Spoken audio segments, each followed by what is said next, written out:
ठीक है बच्चों, अब हमने ब्रिटेन वाला सारा कंसेप्ट पढ़ लिया। अब हम बात करते हैं कनाडा से क्या लिया गया। कनाडा, कनाडा में सुनो बच्चों, अपने और अमेरिका में फर्क क्या था। अमेरिका का तो मैंने बता दिया था, अनडिस्ट्रक्टिबल स्टेट विद डिस्ट्रक्टिबल, अपने यहाँ पे था non destructible union with destructible state, मतलब अपनी यूनियन की रहेगी पर अपनी स्टेट जो है तोड़ी जा सकती है।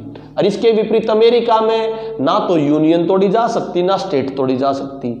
हमारा जो झुकाव है मीन्स अपना सेंटर स्ट्रॉन्ग है और स्टेट वीक है। तो इस प्रकार का जो फेडरल होता है जिसमें स्ट्रॉन्ग सेंटर होता है और वीक स्टेट होती है उसे बोलते हैं क्वासी फेडरल। क्या बोलते हैं बच्चों? Quasi federal. और ये क्वासी फेडरल हमने कहाँ से लिया है? कनाडा से। क्यों क्वासी फेडरल? क्योंकि अपने यहाँ सेंटर के पास ज्यादा पावर है किसके कंपैरिजन में? स्टेट के।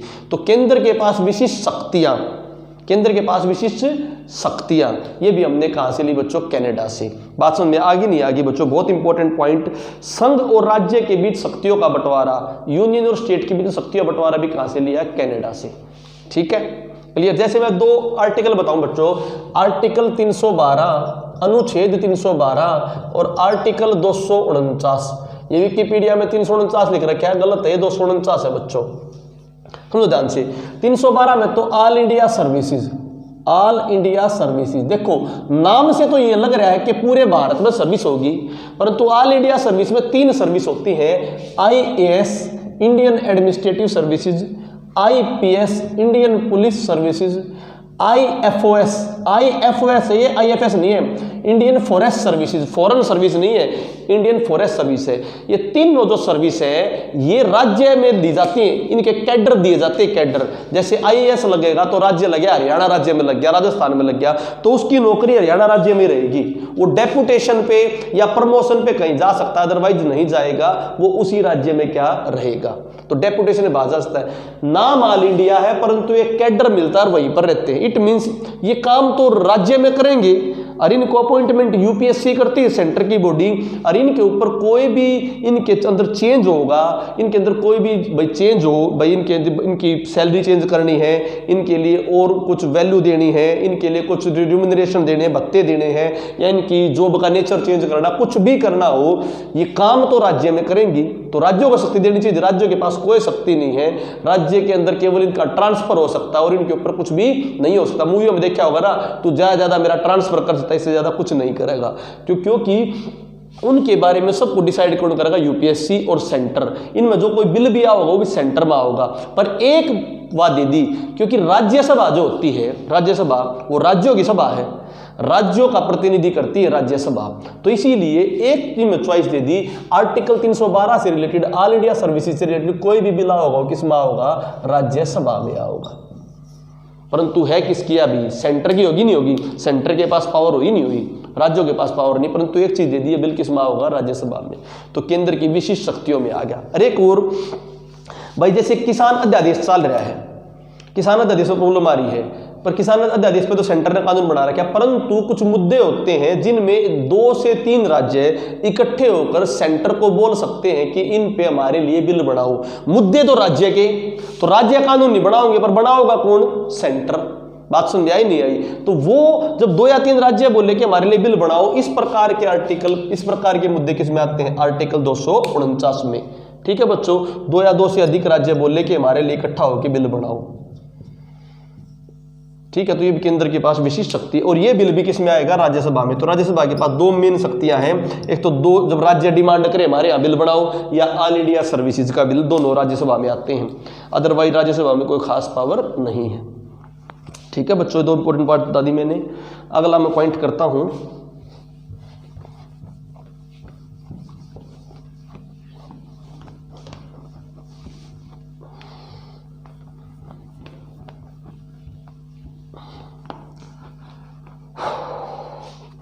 ऑस्ट्रेलिया। ऑस्ट्रेलिया से क्या लिया है? अपना ट्रेड किस तरह से होगा, ट्रेड व्यापार किस तरह से होगा? समवर्ती सूची, मैंने 3 सूची बताई थी, यूनियन लिस्ट, स्टेट लिस्ट, केंद्रीय सूची, राज्य सूची और समवर्ती सूची। समवर्ती सूची वे विषय आते हैं जिन पर केंद्र और राज्य दोनों कानून बना सकता है, जैसे फॉरेस्ट, इन्वायरमेंट, जंगल पे, इन्वायरमेंट पे, एजुकेशन, शिक्षा में सीबीएसई बोर्ड भी होगा, हरियाणा बोर्ड भी होगा। माप तोल, वेट एंड मेजर्स, हम अपने अमन में मापते हैं 40 किलो का, शेयर में माप सकते हैं, सेंटर में टन में मापा जाएगा भाई, टन में 100 किलो। बात समझ आई नहीं आई? तो इस प्रकार से अलग अलग मेजरमेंट के वो माप व तोल, मेजर्स। कल्याणकारी योजनाएं भाई, प्रधानमंत्री आवास योजना भी आ सकती है, मुख्यमंत्री आवास योजना भी। तो कल्याणकारी योजनाएं, welfare policy, weight and measures, forest and environment, education, ये सारे कैसे विषय हैं? ये वो विषय हैं जिनके अंदर केंद्र भी कानून बना सकता है और स्टेट भी, और दोनों में विवाद हो जाए तो केंद्र का कानून माना जाएगा। ये 5 विषय जो थे इंपॉर्टेंट, पहले स्टेट लिस्ट में थे। किसमें थे? स्टेट लिस्ट में। फिर 42वां संशोधन 1976 के तहत, 1976 के तहत स्टेट में से किस में आ गए? कनकरंट में, समवर्ती सूची में। तो समवर्ती सूची कहाँ से ली बच्चों? ऑस्ट्रेलिया से। ट्रेड रिलेशन भी किससे लिया? ऑस्ट्रेलिया से।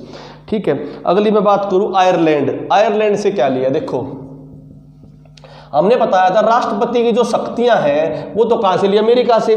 परंतु राष्ट्रपति का चुनाव कैसे होगा? राष्ट्रपति का चुनाव कैसे होगा? राष्ट्रपति के चुनाव में भाग लेते हैं, राष्ट्रपति के चुनाव में सभी चुने हुए सदस्य भाग लेते हैं। क्या बोला मैंने? सभी चुने हुए सदस्य भाग लेते हैं। तो देखो, मैं बात करूं, विधानसभा के सदस्य चुने हुए होते हैं इसलिए भाग लेंगे। लोकसभा के 2 सदस्य मनोनीत होते हैं, वे भाग नहीं लेंगे। और जो सदस्य हैं वे भाग लेंगे। 545 में से 2 भाग नहीं लेंगे, 543 भाग लेंगे। राज्यसभा में 12 सदस्य मनोनीत होते हैं। कितने सदस्य? 12 सदस्य मनोनीत होते हैं। इट मीन्स 238 भाग लेंगे। तो मैंने बोला चुने हुए सदस्य भाग लेते हैं, सेंटर और राज्य के। विधान परिषद में चुने हुए नहीं होते, मनोनीत होते, इसलिए विधान परिषद भाग नहीं लेती। बात समझ में आई नहीं आई? तो इस प्रकार राष्ट्रपति का चुनाव होता है। अलग अलग कोटा वाइज सिस्टम होती है, प्रेफरेंसेबल वोट सिस्टम। ABCD तो वोट दे दी, फिर प्रेफरेंस वाइज उनकी वोट काउंट करेंगे। एक आदमी 4-5 प्रेफरेंस देगा भाई। प्रेफरेंस A को दे दी मैंने 500%, पहले मेरा A काउंट हो, अगर A नहीं बने तो B काउंट हो। तो प्रेफरेंस ट्रांसफरेबल वोट सिस्टम होता है। ठीक है, चुने हुए सदस्य भाग लेते हैं। तो राष्ट्रपति के चुनाव की जो पत्ती है कहां से ली है? आयरलैंड से। नीति निर्देशक सिद्धांत, कौन से? नीति निर्देशक सिद्धांत के भाई राज्य में इस तरह से शासन होना चाहिए, राज्य में गो हत्या बंद होनी चाहिए, राज्य में लघु उद्योग लगने चाहिए। तो ये सब क्या है? नीति निर्देशक तत्व हैं। ये कहां से लिए? आयरलैंड से। मौलिक अधिकार कहां से लिए थे? अमेरिका से। मौलिक कर्तव्य कहां से लिए थे? रूस से। नीति निर्देशक तत्वों और चुनाव की प्रक्रिया कहां से ली बच्चों? आयरलैंड से। बात समझ आ गई नहीं आ गई? राज्यसभा के व्यक्तियों को चुनना, 12 सदस्य राष्ट्रपति चुनता है ना, तो राज्यसभा के व्यक्तियों को चुनना भी कहां से लिया गया है? आयरलैंड से। क्लियर टू यू बच्चों? तो जापान से के लिया विधि द्वारा स्थापित प्रक्रिया, प्रोसीजर एस्टेब्लिश्ड बाय लॉ। दक्षिण अफ्रीका से क्या लिया? बहुत इंपॉर्टेंट है, संविधान संशोधन की प्रक्रिया। क्या संविधान एज इट इज बदल देंगे? पर्टिकुलर तरीका है संविधान संशोधन बदलने का। ये संविधान संशोधन किस आर्टिकल में दे रखा है? आर्टिकल 368, अनुच्छेद 368 में दे रखा है संविधान को बदलने की प्रक्रिया। ये हमारी कहां से ली बच्चों? दक्षिण अफ्रीका से। ठीक है, इसके अलावा जो बहुत सारे प्रोविजन वर्ग 70 से 75% संविधान अपना किससे ले रखा है? Government of India act 1935। Government of India act 1935 बचे, और जो प्रोविजन बच गए इससे लिए। ठीक है बच्चों, ये मैंने बताया आपके संविधान की कुछ उदाहरण वगैरह। कुछ महत्वपूर्ण संशोधन पढ़ लो। महत्वपूर्ण संशोधन में विकिपीडिया में दे भी रखे हैं। जैसे प्रथम संशोधन 1951 में हुआ था, 9 अनुसूची ऐड करी थी। कितनी अनुसूची? पहले 8 अनुसूची थी, बाद में कितनी होगी? 12। तो 9 अनुसूची कब ऐड करी थी? प्रथम संशोधन, पहला संशोधन 1951। फिर उसके बाद 24वां संशोधन 1971। इसमें क्या कहा गया कि राज्य को मौलिक अधिकार सहित संविधान, जो संसद है वो मौलिक अधिकार में भी और किसी भी संविधान में बदलाव कर सकती है। किसी भी संविधान में क्या कर सकती है? बदलाव। 24वां संशोधन 1971 इंदिरा गांधी के टाइम पर आया था। फिर इसी को काउंटर बैलेंस करने के लिए केशव भारती केस आ गया। कौन सा केस आ गया?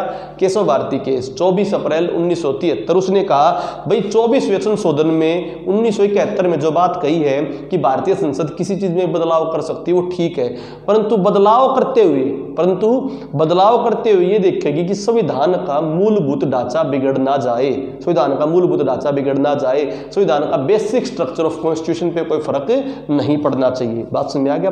केशव भारती केस 24 अप्रैल 1973। इसके बाद में बात करूं 42वां संशोधन 1976। इसको भारतीय संविधान का लघु संविधान कहते हैं क्योंकि इसके अंदर बहुत सारे बदलाव लेके आए थे। मैंने बताया राज्य सूचियों में से 5 विषय, शिक्षा, एजुकेशन, फॉरेस्ट वगैरह, फॉरेस्ट जंगल वगैरह, कल्याणकारी योजनाएं वगैरह, ये 5 पहले स्टेट लिस्ट में थे। स्टेट लिस्ट से हटाकर किस में डाल लेते, कनकरेंट लिस्ट में, समवर्ती सूची में कब डाल लेते, 42वां संशोधन 1976। हमारे देश में धर्मनिरपेक्ष, समाजवादी, सोशलिस्ट और इंटीग्रिटी, अखंडता, इंटीग्रिटी, धर्मनिरपेक्ष, सेकुलर और समाजवाद, सोशलिस्ट, सेकुलर और इंटीग्रिटी वर्ड हमारे प्रियम्बल में, हमारे संविधान की प्रस्तावना में कौन से संशोधन में जोड़े, 42वां संशोधन 1976। बात समझ आए। 42 हमारे संविधान में मौलिक कर्तव्य जोड़े गए, किसमें,